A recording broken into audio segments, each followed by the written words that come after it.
हमारी कहानी शुरू होती है एक आदमी टेरी से। वो अपनी साइकिल चलाता हुआ एक छोटे से शहर में आता है। पहली नजर में तो वो बिल्कुल सामान्य मुसाफिर लगता है, लेकिन उसमें कुछ ऐसा है जो लोकल पुलिस की नजर में आ जाता है। दो अफसर, जिनमें से एक का नाम स्टीव है, टेरी का पीछा करने लगते हैं। अचानक बिना किसी चेतावनी के वो टेरी को उसकी साइकिल से धक्का दे देते हैं। टेरी जमीन पर गिर जाता है और अफसर तुरंत उसे गिरफ्तार कर लेते हैं, जबकि उसने कुछ गलत किया ही नहीं था। स्टीव शक भरी नजर से टेरी को देखता है और पूछता है, तुम यहाँ क्या कर रहे थे? टेरी शांति से जवाब देता है कि वो कोर्ट हाउस जा रहा था। उसका भाई माइकल जेल में है और उसे उसकी जमानत करनी थी। स्टीव फिर पूछता है, क्या तुम्हारा भाई ड्रग्स लेता था? टेरी मजबूती से मना कर देता है। अफसर टेरी का बैग चेक करते हैं और अंदर से $30,000 नकद निकलता है। उनकी आंखें फैल जाती हैं। स्टीव तुरंत पूछता है, ये पैसा कहाँ से आया है? टेरी सीधा जवाब देता है कि उसने ये रकम अपनी कार बेचकर हासिल की थी ताकि वो अपने भाई की बेल करवा सके, क्योंकि उसके भाई का उसके अलावा कोई नहीं है। लेकिन अधिकारियों को यकीन नहीं होता। उन्हें लगता है कि टेरी एक ड्रग डीलर है और यह पैसा गैरकानूनी तरीके से कमाया गया है। टेरी प्रमाण के लिए अपने बॉस का नाम तक बता देता है, पर वे सिर्फ हंस देते हैं। फिर वे उसके सारे पैसे जब्त कर लेते हैं और उसके हाथ में एक रसीद थमा देते हैं और कहते हैं, ले जाओ, इससे तुम्हारे भाई की बेल हो जाएगी। टेरी सीधे कोर्ट हाउस जाता है। सोचता है शायद ये कागज काम आ जाए। काउंटर पर उसकी मुलाकात एक कोर्ट क्लर्क इलियट से होती है। टेरी बताता है कि उसका भाई माइकल जेल में है और वह उसकी बेल कराने आया है। एलियट अपने कंप्यूटर पर देखता है और कहता है, बेल $10,000 है, उतना पैसा जमा करो तभी रिहाई के कागज मिलेंगे। टेरी कहता है कि उसके पास पैसा नहीं है। वह कहता है कि पुलिस ने सारा पैसा ले लिया है और उन्हें सिर्फ यह कागज दिया गया है। एलियट कागज पर नजर डालता है और कहता है, ये मेरी समस्या नहीं है, ये तुम्हारी और पुलिस की बात है। जब तक 10,000 नहीं आएंगे कुछ नहीं होगा। इतना कहकर वह अपना ऑफिस बंद कर देता है और चला जाता है। टेरी बेबस होकर वहीं खड़ा रह जाता है। तभी समर नाम की एक कोर्ट कर्मचारी टेरी की परेशानी नोटिस करती है। एलियट के जाने के बाद वह टेरी के पास आती है और पूछती है, क्या हुआ? टेरी सब कुछ बता देता है। कैसे पुलिस ने उसे रोका, कैसे उन्होंने उसके पैसे ले लिए और कैसे उसे सिर्फ एक बेकार कागज थमा दिया गया। समर ध्यान से सुनती है। फिर वह समझाती है कि यह एक गिरफ्तारी जैसी स्थिति थी। पुलिस ने उसका पैसा जब्त कर लिया था और कहती है कि तुम्हें फिर भी अपने भाई को छुड़वाने के लिए $10,000 चाहिए होंगे। टेरी हैरान होकर पूछता है कि वे उसके साथ ऐसा क्यों कर रहे हैं। समर कुछ बोलने ही वाली होती है कि तभी एक पुलिस अधिकारी वहां से गुजरता है। वह जल्दी से टेरी को बाहर ले जाती है ताकि बात सुरक्षित तरीके से कर सकें। बाहर आकर समर समझाती है कि टेरी को यहाँ के कानून और नियमों के बारे में कुछ पता नहीं है। वह उसे सलाह देती है कि पैसे देकर अपने भाई को छुड़ा ले और यहाँ से निकल जाए, वरना मुसीबत में पड़ जाएगा। फिर वह पूछती है कि उसके भाई ने क्या किया था। टेरी का चेहरा गंभीर हो जाता है। वह बताता है कि उसके भाई पर कुछ चार्ज लगे हैं और उसे जेल में डाल दिया गया है। 2 दिन बाद उसके भाई को एक और जेल में ट्रांसफर किया जाना है, जो उसके लिए बहुत खतरनाक जगह है। टेरी समझाता है कि एक गैंग ने एक कातिलाना मामला किया था और उसका भाई उस कांड का गवाह बन गया था। उसकी गवाही की वजह से गैंग का बॉस उसी जेल में बंद है जहां उसके भाई को भेजा जा रहा है। अगर उसका भाई वहां पहुंच गया तो वे उसे मार डालेंगे, इसलिए टेरी अपने भाई की बेल कराना चाहता है। ये सब सुनकर समर कहती है कि पैसे तैयार रखो, वह बेल के कागज तैयार करवा देगी, लेकिन बिना पैसे के कुछ भी नहीं होगा। टेरी हाँ कहता है, पर उसके पास पैसे नहीं होते। वह तय करता है कि उसे पुलिस स्टेशन वापस जाना होगा। पुलिस स्टेशन पहुंचकर टेरी की मुलाकात फिर से स्टीव से होती है। फिर पुलिस चीफ थॉमस आता है। थॉमस ने खुद एक झूठी रिपोर्ट लिखवा रखी थी जिसमें दर्शाया गया था कि गलती टेरी की ही थी। टेरी अपनी कार के कागज निकालता है और थॉमस को दिखाता है। कहता है, ये देखो मेरी कार के कागज, मैंने ये कार बेचकर पैसा इकट्ठा किया था। वह समझाता है कि उसके भाई की बेल के लिए सिर्फ $10,000 चाहिए। अगर थॉमस चाहे तो बाकी पैसा रख ले, बस उसे 10,000 दे दे ताकि वह अपने भाई को छुड़ा सके। टेरी की बात सुनकर थॉमस कहता है कि वह उसे जरूर उसके भाई से मिलवाएगा। वह कहता है, कल सुबह 8 बजे यहाँ आना, तुम्हारा भाई मिल जाएगा। टेरी मान जाता है और रात जंगल में गुजारता है। अगली सुबह टेरी फिर से पुलिस स्टेशन आता है। वह देखता है कि एक गाड़ी अभी अभी वहां से जा रही है। जब वह थॉमस के पास जाता है, थॉमस कहता है कि वह देरी से आया है, उसका भाई अभी यहाँ से चला गया है। ये सुनकर टेरी अपनी साइकिल पर उस गाड़ी का पीछा करने लगता है ताकि अपने भाई से मिल सके।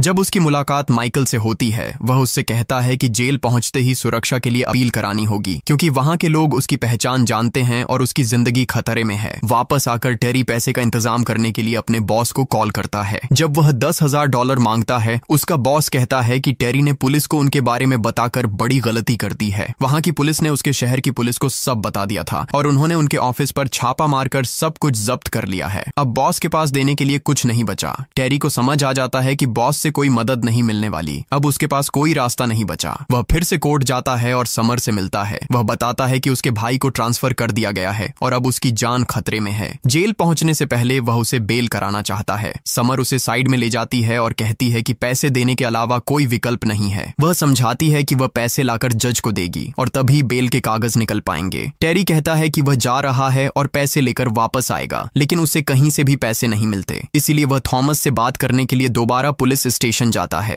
थॉमस जैसे ही टेरी को देखता है वह कहता है कि उसका भाई यहाँ नहीं है और उसे चुपचाप चले जाना चाहिए। टेरी कहता है कि अपने पैसों में से बस 10,000 दे दे ताकि वह अपने भाई को छुड़ा सके। वह बताता है कि उसका भाई उस जेल में खतरे में है। थॉमस कहता है कि शायद टेरी को पता नहीं, लेकिन सरकार उन्हें कोई पैसे नहीं देती। वह समझाता है कि जब वे पैसे जब्त करते हैं तो उनके खर्च उसी से चलते हैं, इसलिए पैसे नहीं मिल सके। फिर ठंडे अंदाज में कहता है कि टेरी को यहाँ से चुपचाप निकल जाना बेहतर होगा। जैसे ही थॉमस अपनी पिस्टल निकालता है, टेरी उसे पकड़ लेता है। स्टीव भी बाहर आता है, लेकिन टेरी आसानी से उस पर भी हमला कर देता है। स्टीव की पिस्टल छीनकर वह फिर से थॉमस को पकड़ लेता है। दोनों को पकड़कर टेरी उन्हें पुलिस स्टेशन के अंदर ले जाता है। अंदर एक पुलिस अधिकारी सैमी होती है। वह कुछ नहीं कर पाती क्योंकि टेरी के हाथ में बंदूक होती है। टेरी के कहने पर वह खुद ही स्टीव और थॉमस को हथकड़ी से बांध देती है। फिर वह टेरी को प्रॉपर्टी रूम में ले जाती है जहां उसका पैसा रखा होता है। उन पैसों में से वह सिर्फ $10,000 निकालकर टेरी को दे देती है। $10,000 लेने के बाद टेरी सैमी की बंदूक से सारी गोलियां निकालकर बंदूक खाली कर देता है। फिर कहता है कि उसे बस यहीं से शांतिपूर्वक निकलना है। वह किसी को नुकसान नहीं पहुंचाना चाहता। क्योंकि कोई खून खराबा नहीं हुआ था, सैमी उसकी बात मान लेती है और उसे बाहर ले जाती है। वह अपनी कार में टेरी को बैठाती है। बाहर कुछ लोग खड़े होते हैं जिनसे सैमी कहती है कि सब कुछ कंट्रोल में है। इसके बाद वह टेरी को शहर से काफी दूर छोड़ देती है। टेरी अपनी साइकिल लेकर वहां से चल पड़ता है, लेकिन बच निकलना आसान नहीं था। पुलिस अभी भी उसके पीछे थी। टेरी तुरंत अपना पैसा लेकर कोर्ट पहुंचता है। जैसे ही एलियट को पैसा मिलता है, वह बेल के कागज तैयार कर देता है। जज भी उन कागजों पर हस्ताक्षर कर देता है। लेकिन जब टेरी वे कागज लेने ही वाला होता है तो तभी पुलिस वहां पहुंच जाती है।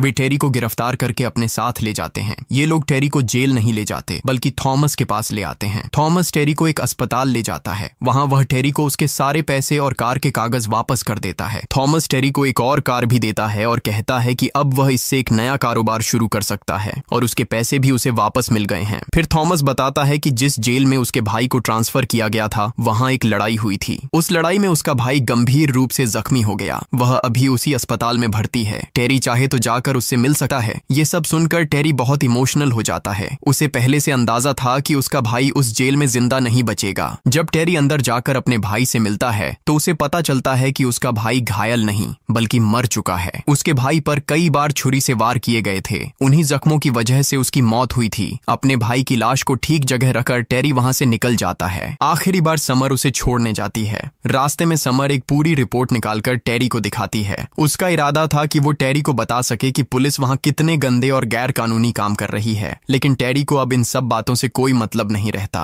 वह सिर्फ अपना नंबर लिखकर समर को देता है और वहां से चला जाता है। रात को सीन समर के घर में शिफ्ट होता है। समर सो रही है कि अचानक कोई उसके घर आता है और उसे नशीले इंजेक्शन देकर चला जाता है। घर के बाहर खड़ी गाड़ी देखकर समर समझ जाती है कि यह पुलिस ही थी। ड्रग्स का असर उसके शरीर पर बढ़ता जा रहा था, इसलिए वह तुरंत अपना फोन निकालती है और टेरी को मदद के लिए कॉल करती है। टेरी अपनी कार लेकर सीधा समर के घर पहुंचता है। वहां पहुंचकर वह देखता है कि समर अपने ऊपर पानी डालकर होश संभालने की कोशिश कर रही है। पानी डालने से ड्रग्स का असर धीरे धीरे कम हो रहा था। समर कहती है कि वह अस्पताल नहीं जा सकती क्योंकि अगर वह गई तो उसके खिलाफ ड्रग्स की रिपोर्ट बन जाएगी। लेकिन रिपोर्ट बने बिना भी अगले दिन जब वह कोर्ट में काम पर जाती है तो जज खुद उसे बता देता है कि उन्हें उसकी रिपोर्ट मिल गई है। उस रिपोर्ट में लिखा था कि वह ड्रग्स लेती है, इसलिए वह अब वहां काम नहीं कर सकती। इसी दौरान टेरी अब भी अपनी कार में घूम रहा होता है। जब स्टीव की नजर टेरी पर पड़ती है तो वह उसके पास आता है। वह कहता है कि टेरी को यह जगह छोड़ देनी चाहिए थी और पूछता है कि वह यहाँ अब तक क्या कर रहा है। टेरी कहता है कि एक दोस्त की इमरजेंसी थी, इसलिए वह वापस आया था और अब जा रहा है। स्टीव अपनी गन निकालकर टेरी पर गोली चला देता है। गोली टेरी के कंधे में लगती है। टेरी मौके पर स्टीव पर हमला कर देता है। फिर कार में बैठकर वहां से भाग निकलता है, लेकिन पीछे से कई पुलिस वाले उसकी कार पर फायरिंग करते हैं। किसी तरह वह एक डॉक्टर के पास पहुंचता है जहां उसका इलाज शुरू होता है। इसी दौरान वह समर को भी फोन करके वहां बुला लेता है क्योंकि अब टेरी ने फैसला कर लिया था कि वह इन सब पुलिस वालों का पर्दाफाश करेगा। यहाँ समर बताती है कि कुछ दिनों में चुनाव होने वाले हैं और अगर थॉमस शेरिफ बन गया तो ये क्राइम कभी नहीं रुकेंगे। समर यह भी बताती है कि हर पुलिस वाले की कार में एक कैमरा लगा होता है। उन्होंने उन कैमरों की फुटेज कहीं सेव करके रखी है और एलियट को इसके बारे में पता है। इसी वजह से वे लोग एलियट के पास जाते हैं।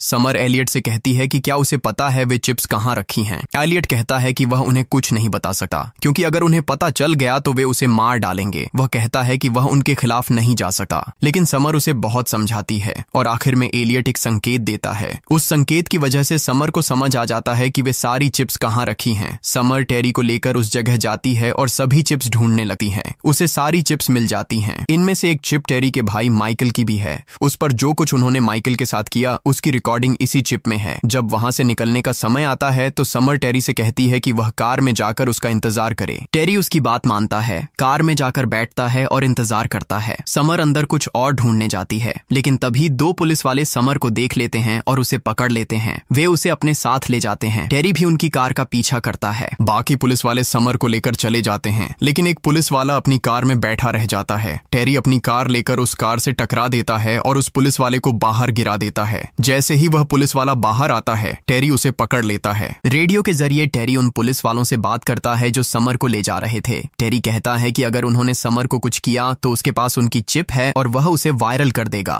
अगर वे चिप चाहते हैं तो समर को वापस कर दें। उन पुलिस वालों ने टेरी से कहा कि वह रिबल रिजा जाए। समर वहां है। टेरी केवल सुबह तक रुकने के लिए कहता है। सुबह होते ही स्टीव अपने पुलिस वालों के साथ रिबल रिज के पास होता है और बेचैनी से टेरी का इंतजार कर रहा होता है, लेकिन टेरी का प्लान कुछ और ही होता है। वह अपनी कार लेकर सीधे पुलिस स्टेशन पहुंच जाता है। अपनी कार की मदद से वह प्रॉपर्टी एरिया की दीवार तोड़ना शुरू कर देता है। इसी दौरान जैसे ही थॉमस अंदर जाता है, टेरी उस पर हमला कर देता है। उस वक्त सैमी भी बंदूक लेकर वहां पहुंच जाती है। टेरी बताता है कि उसने चीफ को नकली बंदूक से मारा था और चीफ बिल्कुल ठीक है। फिर वह सारी चिप्स निकालता है और उन्हें आर्मी के हवाले कर देता है, क्योंकि इस बार वह आर्मी पर भरोसा कर रहा था। बाहर पुलिस भी आ चुकी थी। अंदर आर्मी अपनी बंदूकें टेढ़ी कर देती है और टेरी को पूरी तरह काबू में कर लेती है। टेरी की गलती यह थी कि उसने आर्मी पर भरोसा कर लिया, जो एक बड़ी भूल साबित होती है। अब वह पूरी तरह पुलिस के कब्जे में था। वे लोग टेरी को बाहर ले जाते हैं। जो चिप उसके पास थी वह स्टीव को दे दी जाती है। स्टीव सारी चिप्स जमीन पर फेंक देता है और उन्हें अपने पैरों से कुचल देता है। स्टीव टेरी को मारने के लिए अपनी बंदूक उठाता है, लेकिन एक पुलिस वाला कहता है कि वह उसे नहीं मार सकता। स्टीव अपनी मनमानी कर रहा होता है तो वह पुलिस वाला अपनी बंदूक स्टीव के विरुद्ध तान देता है। उसी समय थॉमस पीछे से आता है और उस पुलिस वाले के पैर में गोली मार देता है। इसी दौरान टेरी को मौका मिल जाता है। वह एक कार के पीछे छिपकर उस पुलिस वाले को खींचकर साथ ले जाता है जिसके पास बैग था। उस बैग में टेरी ने स्मोक बम रखा हुआ था। वह उसे फैलाता है और चारों ओर धुआं कर देता है। धुएं का फायदा उठाकर वह एक एक करके पुलिस वालों को मारना शुरू कर देता है। इस बीच टेरी की स्टीव से भी भिड़ंत होती है और वह उसे भी बुरी तरह पीट देता है। फिर वह सीधे उस कार तक दौड़ता है जिसमें समर बंधी हुई थी। टेरी उस कार का कैमरा ऑन कर देता है।